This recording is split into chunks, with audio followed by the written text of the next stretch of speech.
back sa ating channel mga kaibigan, and ito na bakbakang Naoya Inoue versus David Picasso mga kaibigan. Napakatindi dito mga kapatid.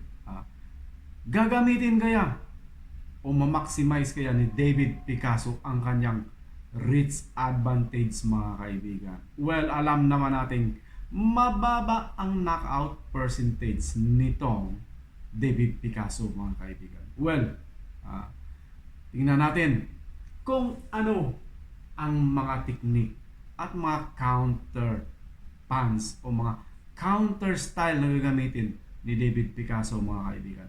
Alam naman natin, undisputed ang laban na ito mga kaibigan. So malamang pinaghandaan ng matindi ni David Picasso si Naoya Inoue. Panoorin natin ang kanilang weigh-in mga kaibigan.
So there you are. Ilang oras na lang mga kapatid, bakbaka na.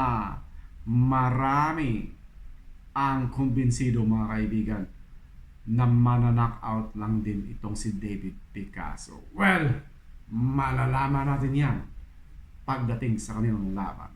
Well, update tayo mga kaibigan. And see you on our next video. Bye-bye.